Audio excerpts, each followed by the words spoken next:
Hello, everybody. Are we live out there? Can you hear me now?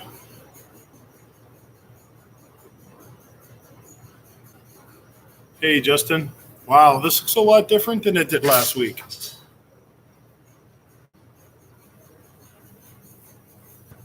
Retro Will, what's up, buddy? How are you? Well, hello, everybody. Looks like we got a few folks hanging around here. So just giving everybody a little update what's going on with the self-isolation here at the shop and a couple other exciting things I want to share with you that happened in the last week. Thanks, Justin. The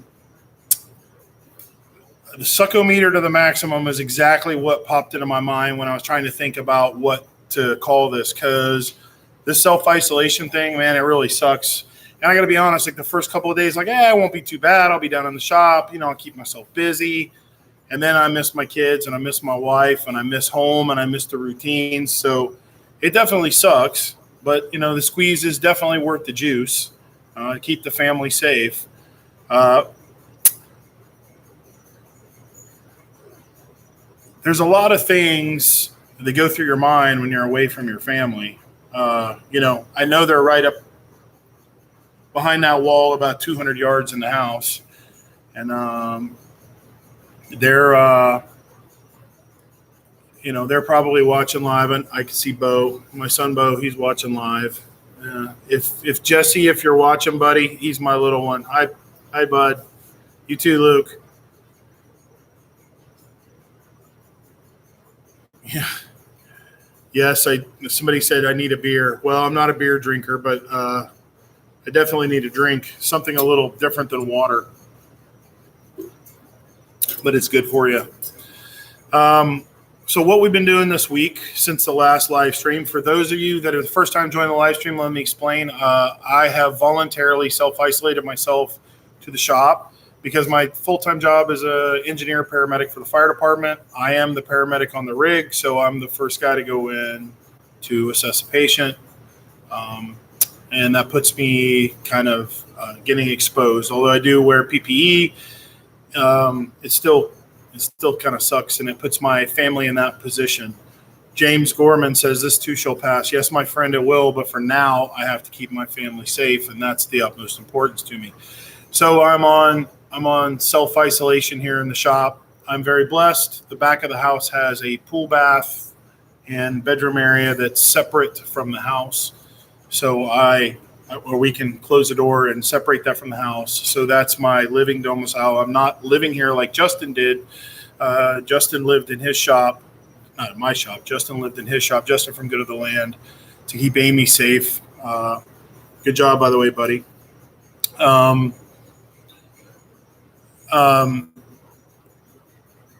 do get to sleep in a regular bed. It's not my regular bed, but it's a regular bed.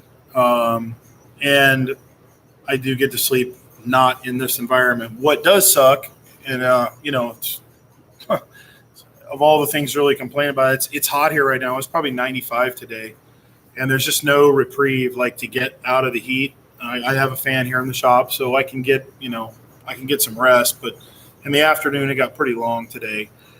And not being around my kids, really, it's just like the little things that kind of eat at you, What we have been working on this week is, in my last video, I told you guys about a local lumber company gave me a big truckload of Cole lumber.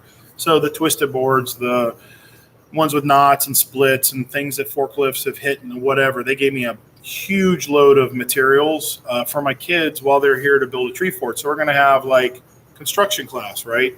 They're going to learn about that. Well, that was before the self-isolation. So by self-isolation doesn't mean that I'm not around my kids and I don't see them. It just means that I maintain that 6 to 8 foot distance from them at all times. Can't hug them, can't kiss my wife, can't, sit with my kids and watch a movie, all the fun stuff. Ken 36 or 1973, Chevelle 396. Yeah, buddy. He says everything will get back to normal soon. It will in a few months. But it doesn't fix the way you feel right now. So I can't see. It's real small here. Oh, I need a climate controlled shop. Justin says I need a climate controlled shop. Justin, that's what I'm going to talk about next. Thank you, buddy. So I was kind of stressing out here in the shop a little bit. You know, it's the little things all kind of add up and they kind of just eat at you all at one time. And after the last live stream, I was talking to you guys about, I only really have 3 sponsors. I'm kind of picky about my sponsors. I want companies that I want to work with long-term, form relationships with. And mine have been, American Rotary, which a lot of YouTubers have a real relationship with that company. They're a great company to work with. Lincoln Electric, I work with Lincoln Electric a lot. And I know a lot of people at the factory, guys on the line who are building stuff. Another great company. I'll tell you about something they did here in just a minute. And Osborne Abrasives, even though I'm not doing a lot with Osborne right now, they're a great company. The people that work there are just amazing. And in the YouTube community, there's another company that's kind of come around, and I'll tell you how they stepped up. They reached out to me right after the live stream, and this company is called Mr. Cool. Mr. Cool makes mini splits, all different sizes, all different configurations of mini splits. They reached out to me through the email and said, hey, we saw your live stream, and we're going to help you out right away. We want to send you a unit, and we want to get that shop of yours climate control. Helps me out immensely right now in the short term. The doors are open out here right now. Obviously, it's the night's cool. It's nice here. But the trouble is with all these fluorescent lights in here, all the bugs come into the shop. Not too bad when you're working, but they're just constantly buzzing around you. I've lived outside a lot. I can live with bugs. They don't drive me crazy or anything. But after a while of not being able to get away from it, they do get a little bit troublesome. My Keurig is right over here, and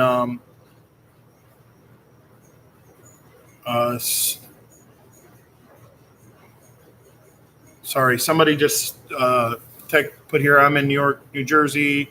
CDC just issued a travel advisory for my area. More than 60 cases in my town. This is a nasty virus. Yes, it is. So Ken, you say that. I do have a bunch of LEDs, and these in Florida, man, it's just like everything is attracted to light.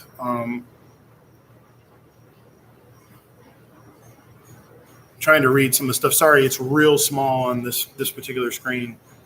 So the advantage of this air conditioning will help me twofold in the later time, not right now. Right now, it's just going to be it's a godsend. It's a relief. They said they'll have it to me here by the end of the week. We're going to do a video on installing it.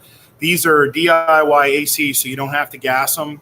You don't have to have an AC guy come out. Basically, you can hook this AC right up. All the lines are pre-charged. The unit is pre-charged. Hook everything up, twist the valves open, hook power to it, and you have a split system. So you have an inside and outside. It's a heat pump unit, so it's a reverse cycle, so it'll heat and cool the shop. Some other neat things I'll show you guys when the video comes out. I'm so blessed to have it. One of the other things I struggle, if you guys watch like Adam Booth's channel, Keith Rucker's channel, if you watch ClickSpring, think of some of the other guys, that their machines are like pristine. They look amazing. And those are guys at climate controlled shops. For those of you guys who don't work in the machining world, these machines are gigantic hunks of iron. At night, it cools down. Let's say it cools down to 50 degrees at night. The next day, by 10:30, we're at 85, 90 degrees with a 90% relative humidity. That big hunk of iron that cooled down is still cold. So just like a cup of cold water, it starts to sweat. And it is impossible to keep the machines in the shop from rusting. It doesn't matter what you put on them. Bow Shields, what I found, works the best, but it's a constant amount of work.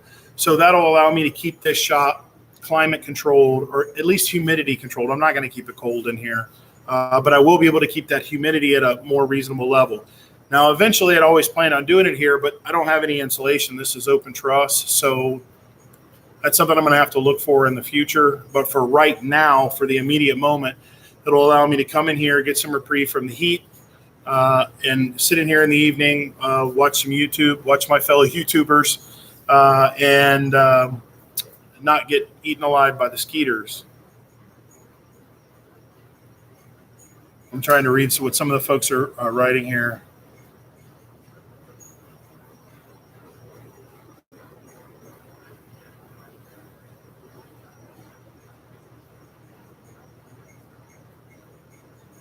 So M2HMGHB,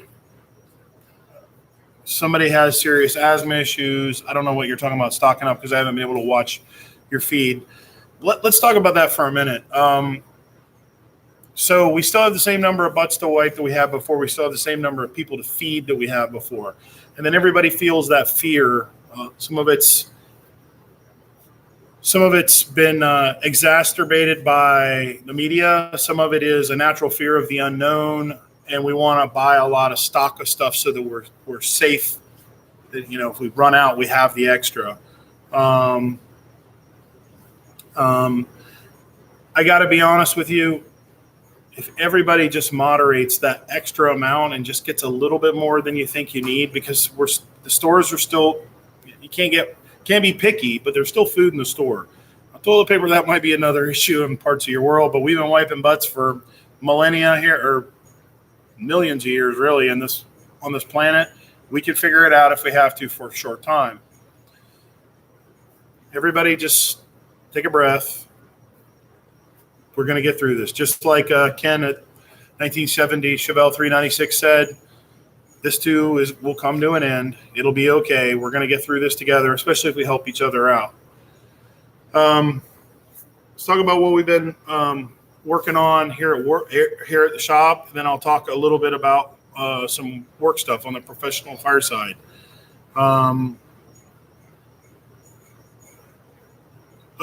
He said, during fabrication, I was just saying to get supplies before the peak hits. I don't want to be out with my asthma. Okay, I understand. That makes perfect sense. My son says toilet paper is the new money. Son, I think it's the new gold.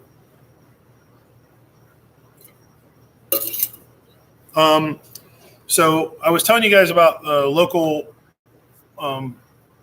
lumberyard that gave me a bunch of coal lumber to build a tree fort with the kids before the social distancing thing started, where I'm isolating myself from the family. I'm still with them out in the yard. I'm still with them around the pool, but I maintain a distance. They are not to enter the shop for any reason.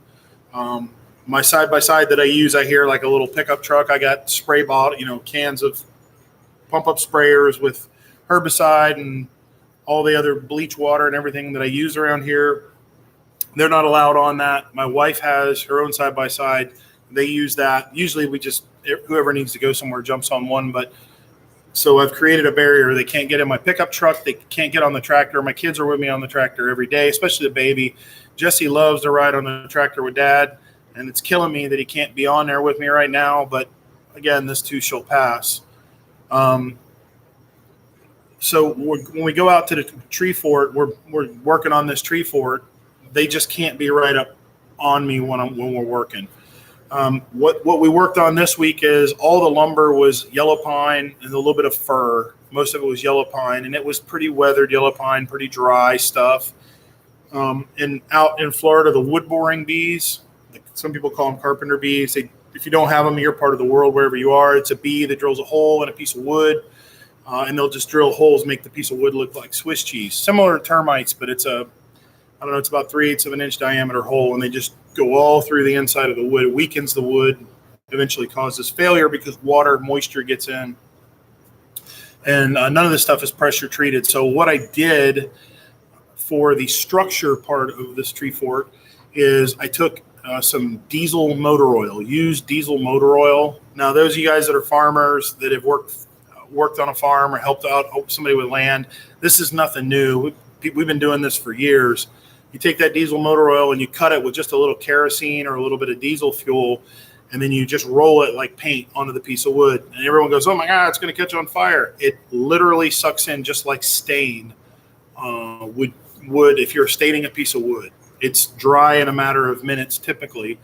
dry to the touch. And what that does is the carbon residue that's left behind from the diesel motor oil, the wood boring bees, the wasps don't like it. Nothing likes it. This is not going to be the part of the tree fort that the kids are up against or touch. They'll be either plywood or plank flooring or, whatever I can find to build it out of. This is only the supporting structure of the tree fort to try to give it some water repellency and keep those vermin out. And my son says it's a little bit messy, Dad. It is a little bit messy, son, but sometimes you got to get a little bit dirty to do a little bit of good. So that's what we did this week. We just sat out there and painted boards with it. We've got all the lumber stacked up, and we'll be ready to start, hopefully putting some stuff in. I've got a few of the telephone poles put in the tree fort project for the kids. Got one or two more to go, and then we'll start building some stuff. As far as the work stuff, this is a public service announcement for everybody. Number one, advise, you're reading what's going by here on the, a lot of people are scared. A lot of people are fearful. A lot of people think it's a hoax. Well, it's not a hoax. I promise. I've treated the patients myself. It's not a hoax. There is a bad virus going around. And for people with weakened immune systems, it's especially scary. If you've got asthma, you've got pre-existing cardiac conditions, diabetes, and some other things, they're finding that the virus is much more dangerous to them. So the lives you may not be saving may not be your own by doing the social distancing thing, but what you're doing is saving other folks' lives, people that can't help the situation that they're in. You can't help it if you got a cardiac condition. Stay away from people. Stay back. Wash your hands. Wear your masks if you got one. I've got a couple of N95s. This is one I've been wearing when I go out in public. If you need to call 911, here's a public service announcement. As a fireman, I, a long time ago, took the responsibility that when the call came in, regardless of the shit sandwich that I'm given, I got to show up and I got to do a good job, period. Doesn't matter whatever it is. I'm here to help somebody with a problem, and I can't back down from that. And we're not going to ever back down, firemen, from going in if you have the symptoms of COVID-19. But just like if your house was on fire and you were to call the fire department, they're going to come in wearing their bunker gear, their air pack, their SCBA, they have helmets, gloves, fire hose, axes, pike poles, all the stuff we use to fight fire with. Do those guys a solid and let them know that you have symptoms. Let the dispatcher know I'm having these symptoms. If you are able to get to the outside of the house, because it lessens the viral load if you are contagious that those guys get exposed to. But what you do is the dispatchers are going to tell those guys in the truck, use these extra precautions. They're going to come. We're always going to come. In the United States, we're coming. Doesn't matter. As a matter of fact, you have a hard time sometimes getting them not to come. That's just the way our system is. That's the way most of us firemen are.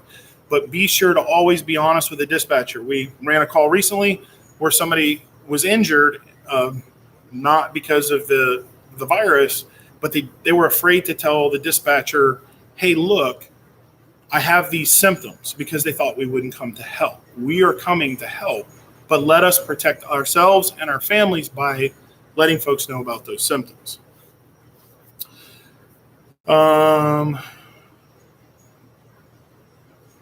Let's read what some of the folks say.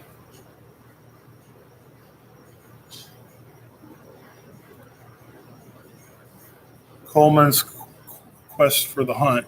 Something about regular flu. Sorry, I got a bug in my eye.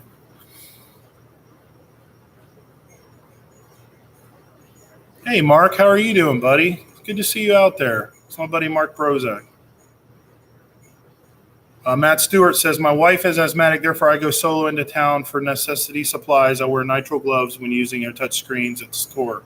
So, Matt, that's pretty much the same thing we're doing right now. I'm doing the shopping. Apparently, I don't get the right stuff a lot. So part of that is me not being used to what we normally get. what my wife normally gets, because typically she does the shopping. And some of that is when you go there, there's just, you have like one choice. Like usually you have three flavors. Now you have one. It's that or nothing.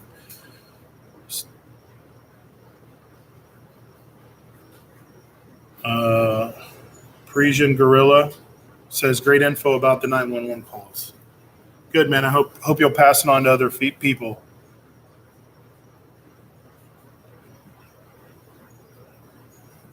Stephen Lang. Hey, Steve, how are you doing, buddy?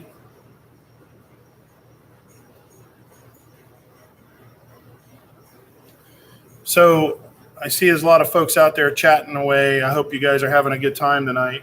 Um, we'll be giving you some more updates. Somebody asked me where we were going to put the air conditioner. A personal friend where I was going to put it. So what I'll do here is I'll spin the laptop around here and just let you see. Hopefully I can do this without making a mess. You get to see my mess.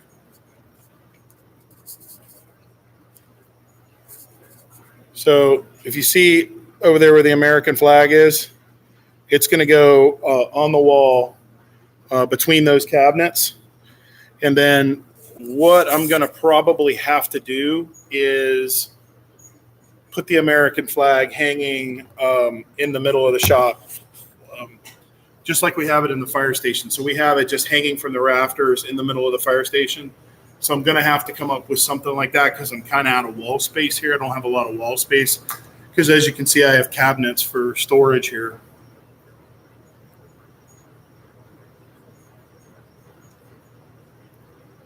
Stephen Lang says, "Scary times for sure." Yeah, Stephen. We're living through history. That's really what we are.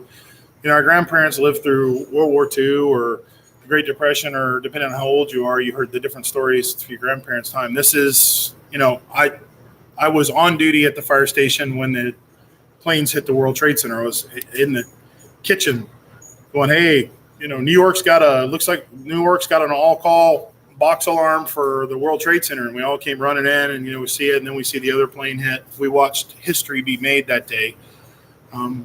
Pretty much the same thing here. This is a historic event. The world's never going to be the same as it was a couple of weeks ago, but that may not be a bad thing. There's a lot of positives that can come out of this, and this is what I want to kind of bring up is let's keep this positive. Let's keep trying to see that there's going to be positive things coming out of it, because the succometer sometimes gets pretty high, stuck in your house, wanting to go out, wanting to do your regular things that you can't do, can't get toilet paper.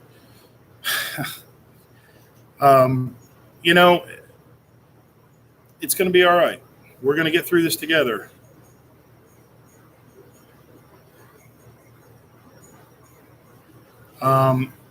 It's kind of pissing me off that some states haven't started the isolation. Those of us in New York, New Jersey, and Connecticut are showing you what you need to do. Yeah, and I don't disagree with that. Here's the thing, and y'all can comment in here about it. So we have certain constitutional rights, and there's a fine boundary between infringing on your constitutional rights to be able to move about and be free, and saying you have to stay home because I said you have to stay home. Now, there's some laws and there's some gray areas there, but a lot of politicians are real scared to create a wave that will have repercussions upon re-election time. That's my take on it anyway. So we got to be kind of careful there. Forcing people to stay home, in the United States, we're constitutional rights to move around.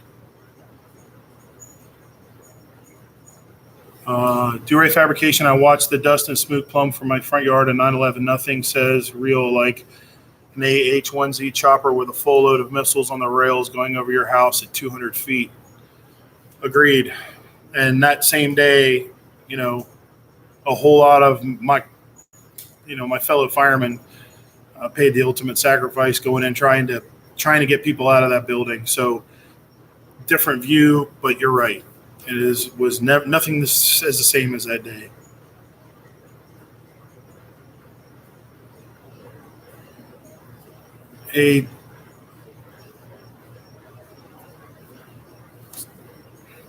So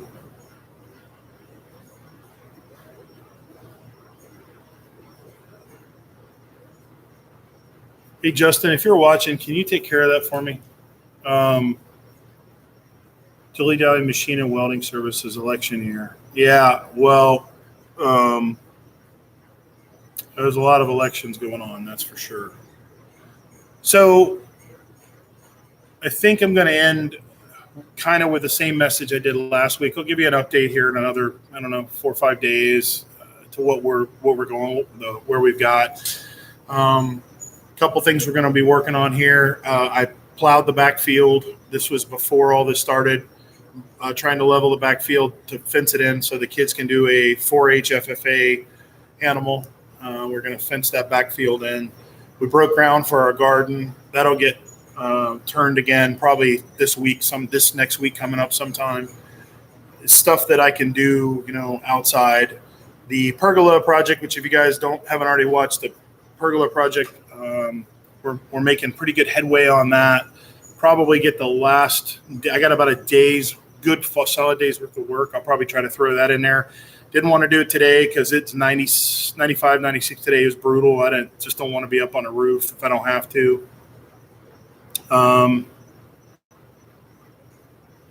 Lewis, hang in there. Thanks for your service. Even if I'm all the way in Europe, I hope you come out all right. Yes, Lewis, I will come out all right.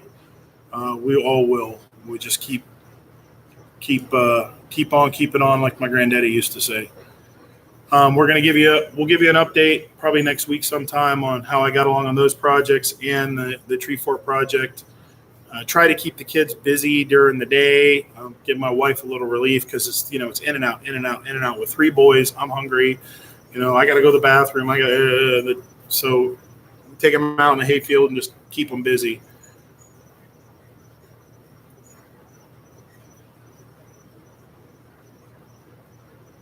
A 4-H project raising chickens is raising 10-pound birds. Yep. Well, we want to do something bigger with them. Oh, hey, let me bring this up. Almost forgot because we were having a little computer issues here right before we started. Lincoln Electric. To tell you how those guys stepped up. They got me a bunch of safety glasses. Matter of fact, here's a pair of them. These are my favorite safety glasses. See that? Now, you've probably seen them without this logo because I know they probably don't make these. These are probably somebody, makes them for them. But these don't fog up for me on my big fat face. I can work in the shop, and then when I sweat, they don't get all foggy. They donated like 2 boxes, I think, of these. I've got them in the truck out there. I'm going to take them to work to give to all the guys at my station and, the surrounding stations around me, just what they had, what stock they had for eye protection. Because all that stuff suddenly got real hard to find, real quick. We do have eye protection there, but it's you start sweating and you can't see what you're doing, so you wind up taking them off, and then what's the point, right? Godspeed with 3 boys. Godspeed to my wife. The patience level has got to be way above that level because it's just I'd put them out with bag lunches and lock the back door and say, I'll unlock it at sundown.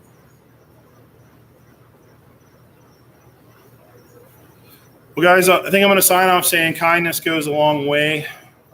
Please don't ever forget that a small amount of kindness, that just something kind of small you did for somebody may mean the world a difference to them and give them hope, because everybody is on a path right now. Lots of folks are scared. A lot of people aren't telling you how they really feel inside. A lot of people are very worried. Some people aren't worried at all. Some people think it's a hoax. It's not a hoax. I can tell you that firsthand. I have firsthand knowledge of that. But how it affects other people, I'm not a epidemiologist. I can never say that word. Anyway, you know what I'm saying. Can't say that word. I don't study bugs, okay? And I don't know how and why it affects different people differently. I do understand a little of the science about, chromosomes and DNA sequences, and some of the stuff makes sense, and some of it doesn't make any sense to me at all. But that little bit of kindness you do to somebody can certainly offset fear or anxiety that other people have. Pass that around. If you've got an old person that lives in your neighborhood, somebody elderly, and you're going to the store anyway, knock on the door, ask them what they need, and offer to go buy it for them so they can stay home. If you have somebody that has diabetes, cardiac, high blood pressure, anything like that, be that kind person. Take that little extra step. Heck, you might need a neighbor that you never even knew you had. It might be your new best friend.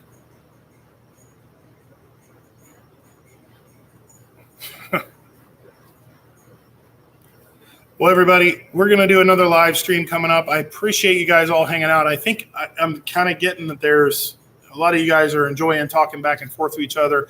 I enjoy reading it. I apologize that the screen is so small. It's kind of hard to read it all.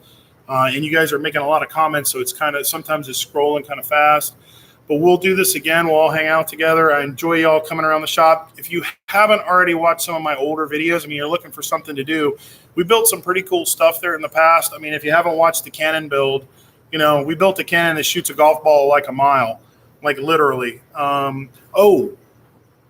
son found the first golf ball that we've ever been able to find. We were working the trap line back in the woods on the back side of the leased property back there, and there was an orange golf ball sitting on the ground. He goes, "Dad, it's one of the golf balls we shot." And I'm sure it ricocheted around a bunch of trees and we found it, but that's the first one we've ever found that we've shot out of the cannon. If you'd like to see how we built that cannon, there's a whole series here on building that brass cannon. We built it from scratch here in the shop. I built it from scratch and went up against Jimmy DiResta and Dale Derry and a couple other folks that built some cannons, and we just built them all for fun and went on and shooting. So you guys check that out. Keep yourself busy. Remember, this is a marathon, not a sprint. Be kind to one another, and we will see you all real soon.